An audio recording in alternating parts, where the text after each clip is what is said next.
époux et moi, on s'est croisés en 2010 parce que j'avais pris une maison juste en face de lui. 2010, tout allait bien. Et 2011, juillet, c'était dans le mois de juillet, j'avais fait un songe. Et dans le songe, j'avais quelqu'un qui m'avait fusillé. La personne me disait que, mais toi, je te cherche depuis. Je suis tombée même. Puis quand je me suis réveillée, il était 3 h du matin. Et je me suis mis à prier. Mais la semaine qui a suivi, mon époux m'a demandé d'épouser, comment faire. J'ai appelé mon voisin, je lui ai dit à quelqu'un qui veut m'épouser. C'était là, le calvaire. En 2011, le 4 août, j'ai piqué une crise d'ulcère. Vraiment, on ne comprenait pas. Quand je suis en bonne santé, c'est juste 2 semaines. Et après, je tombais encore dans les crises de 3 mois, 2 mois, 1 mois. Et malgré ça, mon époux et moi, on ne s'est pas découragés. Et on est même allé jusqu'au Ghana pour faire la présentation. 19 janvier 2013, j'ai piqué une crise d'ulcère. Je n'ai pas compris. J'ai fait l'échographie, j'avais des fibromes vraiment. C'était difficile de faire des enfants, c'est ce que le médecin m'a dit, le docteur Vanga, il est au CHU de Cocody. La manière que le docteur a mentionné ça, parce que ça barrait le bas-ventre et il y avait le plus gros ici. Donc c'était impossible de faire des enfants. Et voilà les résultats, je ne sais pas si on peut bien voir juste en bas là. Un jour, tout découragé, là, on m'a dit d'aller faire des examens pour voir l'estomac, pour voir le battement de cœur, pour faire une échographie pelvienne et abdomen, pour voir un peu ce qui s'est passé dans le ventre. Parce que les médecins ne comprenaient pas ce qui m'arrivait. Parce que mes yeux étaient devenus verts. Ma température montait jusqu'à 42 degrés. J'étais découragée, vraiment découragée. Et devant l'école de mon époux, quand je venais, vraiment en pleurs, j'ai vu papa Tété. Avec son sourire, il m'a dit, ma fille, comment ça va? Et j'ai dit, papa, ça va pas. Il a dit, bon, viens me voir dimanche à l'église. Il savait que c'était un vendredi. J'ai dit à Dieu d'opérer le miracle. Et le dimanche est arrivé. Je suis allée à l'église, papa Tété, en Hongrie. Et quand il a fini de prêcher, il est venu jusqu'à mon niveau. Et puis il m'a touché à l'épaule, il m'a dit de venir devant. Donc je suis arrivée devant, il m'a dit, retourne-toi, regarde le peuple. Donc quand j'ai regardé le peuple, il m'a dit, cette fille, je ne vois plus sa vie après juin. Que sa vie prend fin en mai. Après juin, je vois le noir. J'ai transpiré de grosses gouttes. Et c'est maman Tété qui est venue me donner des Kleenex. Et papa Tété a dit au peuple de Dieu de prier, de se lever, de prier pour moi, que je ne dois pas mourir.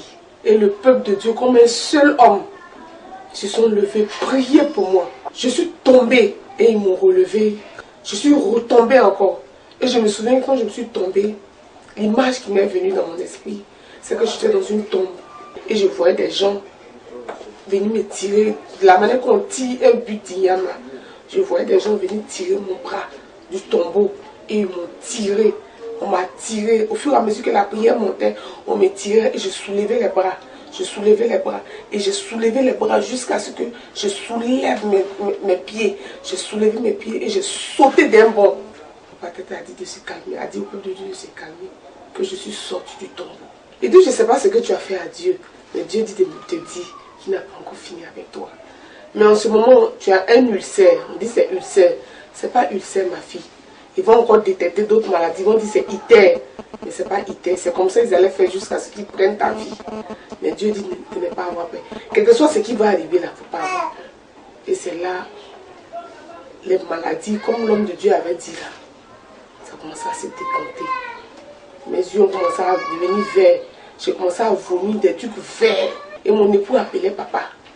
Il appelait papa Tété. Papa Tété dit, ne craignez pas, un papa mourir. Ça va, tout va sortir, mais il ne mourra pas. Et c'est comme ça, je suis allée encore à l'hôpital. Ils m'ont dit que mes bronchites sont mortes, donc que c'était un iter fébrile. Ce que papa avait dit, que c'était un iter fébrile. Aux urgences, docteur Sama, il m'a dit, le mal que tu as, on doit t'opérer. Que l'opération coûte 1,2 million. Mon mari qui est professeur, moi qui suis coiffeuse, où je peux avoir les 1 million. Quand je suis sortie le lundi, le jeudi, on est reparti à l'hôpital pour faire des échographies. Et le même docteur Sama, qui m'a dit à la clinique, l'autre côté, vers Benjelville, il m'a fait cette fois-ci l'échographie au chute de crocodile. Il m'a encore dit que ma soeur, tu n'as pas fait enfant. Avec les fibromes ne font que grossir. Et je suis partie avec les échographies là chez papa Jacob. Et il a dit, il ne faut pas craindre. Ma fille, tu vas enfanter. Et vu l'évolution des fibromes, je suis allée faire l'échographie au chute de crocodile avec docteur Vanga. Et il m'a dit, ma soeur, tu ne pourras pas faire d'enfant. Bon, continue toujours à prier, ben, je ne sais pas. Et on a encore appelé papa Jacob Tété. Il m'a dit de venir. N'ayez pas peur, venir. On a pris les échographies. Et on est parti le rejoindre à l'église à Angré. Papa nous a consolés d'abord. Il nous a dit de ne pas avoir peur. Que le Dieu que lui connaît, le Dieu que lui sait, ne ment pas. Et papa a prié pour nous. Le 6 juillet 2013, je me suis mariée à Benjerville. Et papa était toujours là, papa Jacob Tété était toujours là pour nous soutenir. Et dans mon esprit, je ne savais pas, je n'avais plus d'espoir parce que je disais à mon mari que si je vais faire enfant, papa Jacob Tété et maman Tété priaient chaque fois pour nous. Ils nous soutenaient chaque fois en prière. Et ce jour où l'heure est arrivé, où Dieu nous a visités, je ne savais pas. Et je parle de ça avec beaucoup d'émotion parce que je ne savais pas si un jour moi j'allais faire un enfant. Je ne savais pas. Et un jour, mes règles ne venaient plus. Que je ne me sens pas bien. J'ai tantôt froid, j'ai tantôt chaud, j'ai tantôt froid. Puis j'ai dit à mon mari que peut-être c'est la maladie là qui revient encore. Il dit bon, on va quand même faire un test de grossesse. Si c'est pas ça, on va aller encore à l'hôpital. Il a payé le test de grossesse. Il m'a dit ma femme viens, on va faire le test. Et quand j'ai fait le test, je suis sortie de la chambre, je suis m'asseoir ici. Et quand mon époux m'a appelé, il m'a juste montré le test. Quand j'ai vu le test, je ne sais pas, j'ai poussé un cri. Je me suis prosternée et j'ai commencé à adorer Dieu. J'ai dit Seigneur, qu'est-ce que moi je t'ai donné? Qu'est-ce que j'ai fait pour toi? Mon pécheur que je suis. Mais je ne savais pas que Dieu avait mis son serviteur au-devant de moi qui est papa Tété. On m'a appelé papa automatiquement. Et papa nous a dit de venir. Et papa me disait, ma fille, tu as vu ce que Dieu fait. Tu as vu ce que Dieu fait. Les mots me manquent.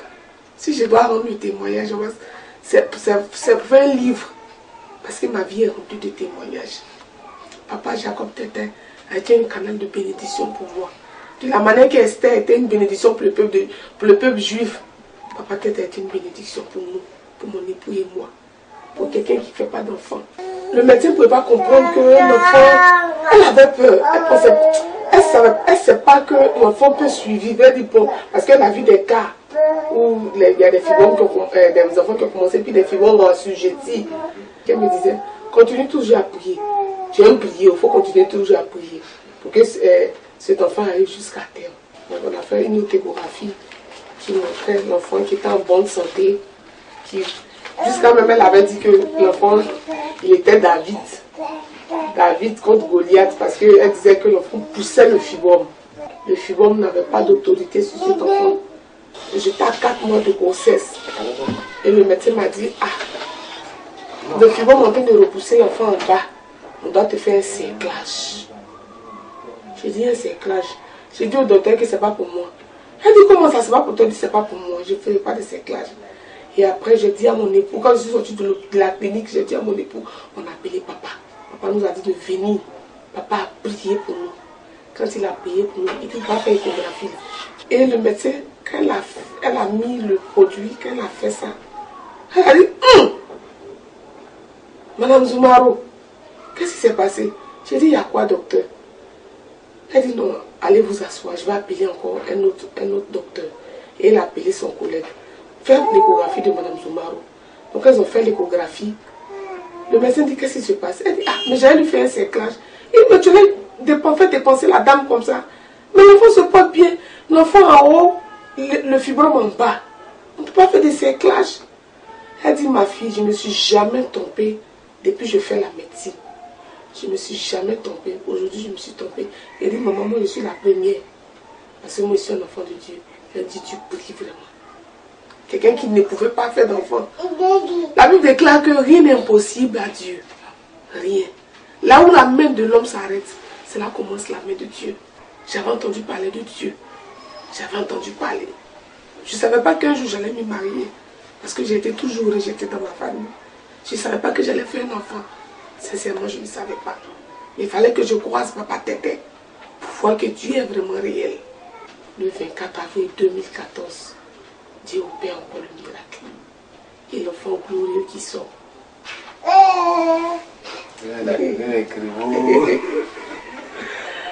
Voilà ce merveilleux enfant que Dieu nous a donné. Regarde. Ce merveilleux enfant que Dieu nous a donné. La Bible déclare que les bénédictions du Seigneur ne sont point suivies de chagrin. Quand Dieu donne, il a donné. Voilà ce que moi qui ne pouvais pas faire d'enfant, moi qui étais en train d'agoniser, qui était entre la vie et la mort, voilà ce que Dieu a fait au travers de Papa Jacob Tété.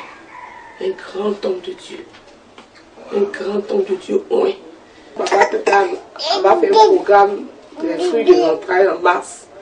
Donc j'appelle toutes les femmes, quelle que soit ta position, où que tu te trouves, viens voir ce que Jésus va faire pour toi. Jésus est venu pour toi.